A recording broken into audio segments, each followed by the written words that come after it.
The Tory MP blasted opposition leader Jeremy Corbyn after he questioned the government's decision to join a coalition with France and the US to carry out a missile strike against Syria.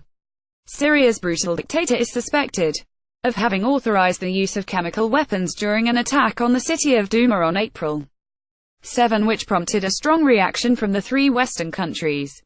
Talking to Sky News, Mr. Docherty slammed the Labour leader after he questioned PM Theresa May's decision to launch the attack, saying, "There is overwhelming evidence and it's very clear this atrocity was perpetrated by the Assad regime.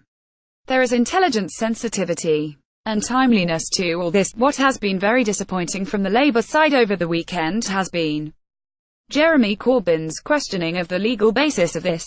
This is distasteful given the fact that people have died in a chemical attack." Parliament TV Sky News Syria attack. Leo Docherty slammed Jeremy Corbyn for his. The Tory MP added the strike was a robust response to the chemical attack on Douma and an attempt to denude Assad of his capacity to kill and gas his own people. Mr. Docherty continued, "Our allies and us, we need to act. We don't need to rush in, we haven't rushed in, but we have to need to act swiftly in order to achieve maximum effect." The Prime Minister is not saying she is trying to solve the Syrian conflict. The Prime Minister has been very clear that this has been a limited strike with our allies. If we could wave a magic wand and solve the Syrian war, of course, we would.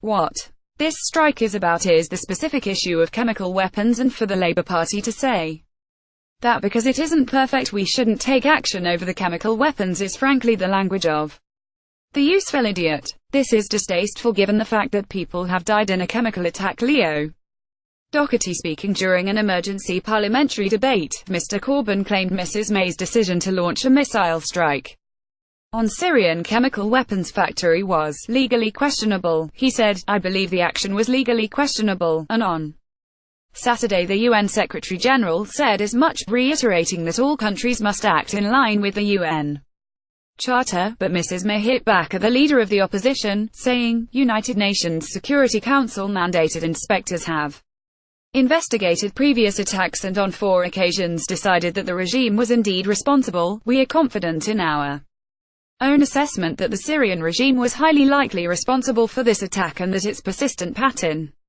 of behavior meant that it was highly likely to continue using chemical weapons, and we cannot wait to alleviate further humanitarian suffering caused by chemical weapons attacks."